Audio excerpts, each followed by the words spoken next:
egy újabb fantazis készlet lovagol be hozzá, és ezúttal, mint látjátok, szó szerint, ugyanis egy középkori lovagot küldnek nekem, ez egy új készletük, és hogyha jól tudom, akkor középkori tematikájuk se volt eddig, ugyanúgy, mint korábban a kalózos, úgyhogy most ebbe is belekóstolunk együtt. Zoli vagyok, és ez itt az Összeraklak. Tartsatok velem! Láthatjátok, hogy ahhoz képest, hogy nem olyan hatalmas elemszámú készlet, olyan 905 elemből áll, csak ugye a Fantazia eddig nem nagyon írkálta rá a dobozokra az elemszámot, azért egy egész szép formalakkozott dobozt kapott, aminek a közepén láthatjuk a kész lovagunkat, amint egy állványon van, két lábra ágaskodó harci paripájával, teljes lovagi vértezetben, fent van a Fantasy logó, valamint egy warrior, tehát harcos, hát nem tudom, tematikára jelölő felirat lenne ez. Az oldalán látunk méreteget, hát incsbe megadva, de hogyha jól tudom, akkor olyan 31 centi magas és olyan 24 centi hosszú, tehát a magassága az egyébként egészen kellemes, ugye ez a dárdájának a hegyéig ér. A másik oldalon látjuk a középkori fegyvereket, amiket tartalmaz, van egy kard, van ugye a lándzsa, meg van egy díszes pajzs.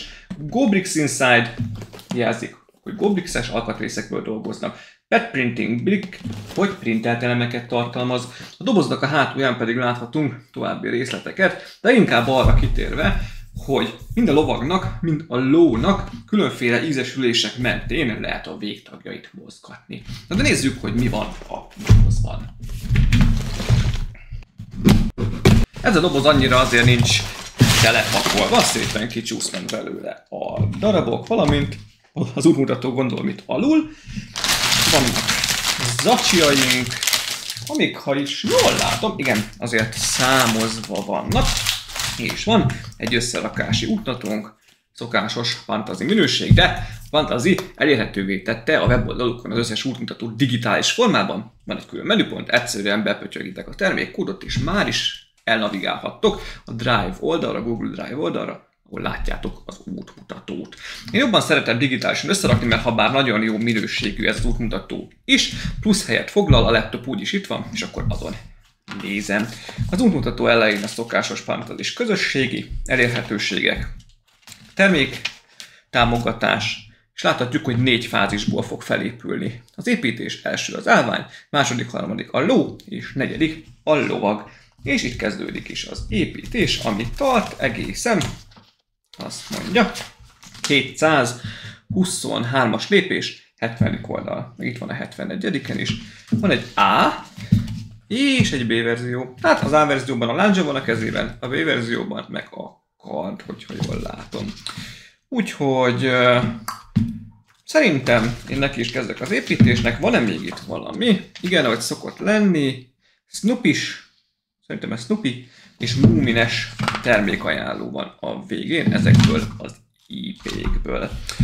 Tehát akkor 4 fázis, jó színes brikkek, valószínűleg az állvány belseje, és itt látok egyedileg öntött brikkeket is külön, és nem is brikkeket, elemeket külön zacsiba, a lovagnak a vértezete, printelt, egyedileg öntött elemek. Zseniális, és mindenképpen dicséretes. Ezt nagyon értékelem.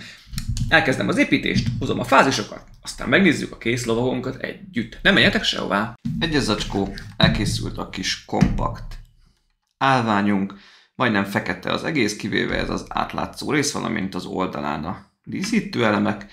Ami dicséretes, hogy mint minden új fantasy készletnél, ez is tamponnyomásos printeket tartalmaz. Nagyon jó minőségűek, nincs bennük hiba egyáltalán, úgyhogy ez egy hatalmas bónusz, hogy még egy ilyen nem nagy elemszámú készletnél is printelt elemeket kapunk. Elemminőség a megszokott, szinte Lego minőség, tökéletes.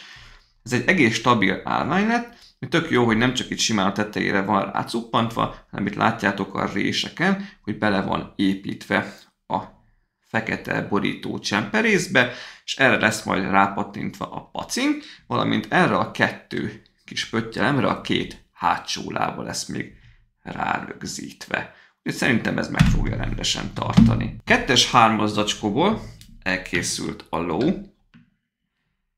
Én annyira nem vagyok híve a brikkekből összerakott állatoknak, embereknek, hát az építhető lovaknak például, de ez szerintem nagyon pöpecül sikerült, ha megnézitek, a feje is tök jó, itt van a zabla a szájában, nagyon-nagyon szépek itt is a printek, a vörös elemeken például, itt már láthatunk ezeket az aranyozott elemeket, valamint van krómozott elemből is már egy-kettő, ki van alakítva a nyeregrész, ahol majd bele kell ültetni a lovagunkat, tök jól néz ki a farka, és úgy van megcsinálva, látjátok szépen, hogy pinekre van, technik pinekre rácsatlakoztatva a két hátsó lába is, valamint a két első lába is, adott szögben ezek szépen mozgathatóak, minimálisan a feje is egyébként, és még ezen kívül például a lábát is lehet ezeknél az ízesüléseknél állítani, de még akár szépen a lábfej, a pata részét is pontosabban lehet ugyanúgy állítani elől, hátul. Itt is megvannak az ízesülések, hogy konkrétan de bármilyen pozícióba beállítható, bár, ugye, hogyha felrögzítjük az állványra, akkor egy megadott pozícióba kerül csak. Ugye, itt van ez a kis rész, ami majd szépen belecsusszan abba az átlátszó tartó részbe az állványon. Hogy hát, itt a kengyel, nem tudom, engem meggyőzött ez a paci, masszív is, szép is, tök jó, hogy mozgatható, és leszettem az elejéről részt. Hát igen, ez csak egy ponton csatlakozik, látjátok, hogy szépen vissza is pattintható, addig forgatom, míg csak lemászik róla. Két fegyver és egy pajzs is jár a lovagunkhoz. Van egy szép, hosszú lándzsán, ki van alakítva itt egy vékonyított rész, ezt lehet majd a lovagnak a markába belepattintani. Van egy tök jó aranyozott markolatú fegyverünk, kardunk, már nem tudom pontosan, hogy ez milyen kard lenne, vagy szabja lenne, mert ennyire azért nem ismerem a középkori fegyvereket, itt is megvan az a vékonyított rész, ahogy bele lehet pattintani a markába, és van egy pajzsunk, amit a másik kezébe lehet belerakni, gyönyörűen néz ki. Egy icipicit fura csak számomra, hogy ez a kettő alsó íves elem, ez úgy van megcsinálva, hogy nem tud igazából szépen csatlakozni itt a végénél, hanem az egyik mindenképpen bemozog a másik fölé. De itt is gyönyörűek ezek az aranyozott elemek, már ezek a sárgásabb bilincsek, meg a kard egy icipicit előtt tőle, de szerintem nagyon jól néz ki.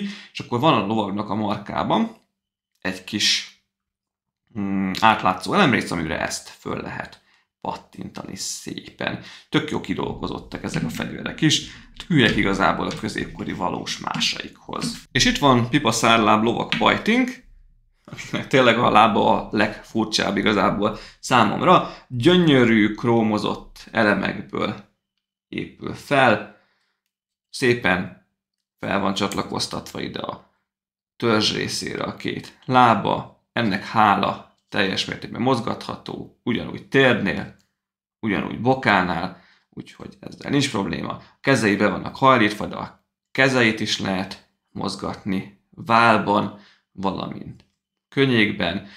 Nagyon szépen öntött elemek vannak, látjátok, hogy a kézfeje is abban a helyzetben van, ahol bele lehet szépen pattintani a fegyvereket. Itt van ez a bizonyos átrátszó rész, amit mondtam, a pajzsot rá lehet pattintani. A páncélja fent a mellkasán gyönyörű, ez egy egybeelem, ez is egy egybeöntött tamponnyomott elem, a sisakja is 3 részből van összepattintva, ezek is egyedi elemek, tök jó ez az aranyozott szárnyrész, és egy tök jó bónusz, hogy a két válvért része az egyébként 2 aranyozott minifigura sisakból van. Minimálisan ez is mozgatható itt, de azért azt annyira nem feszegetném.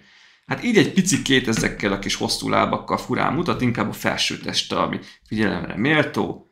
Hát a hátulja az sok extrát nem tartalmaz, itt inkább olyan robotosan néz ki.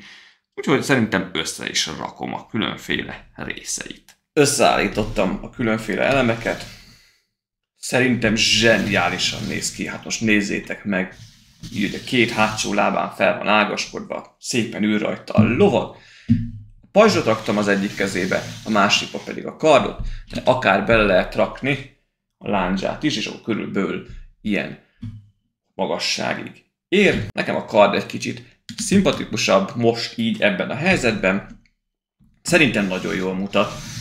Kicsit gondolkodtam rajta előzetesen, hogy vajon mennyire lesz stabil, de teljes mértékben stabil. Egy rossz szavam nem lehet rá. Ugye 3 ponton fogja az állvány, mint mondtam.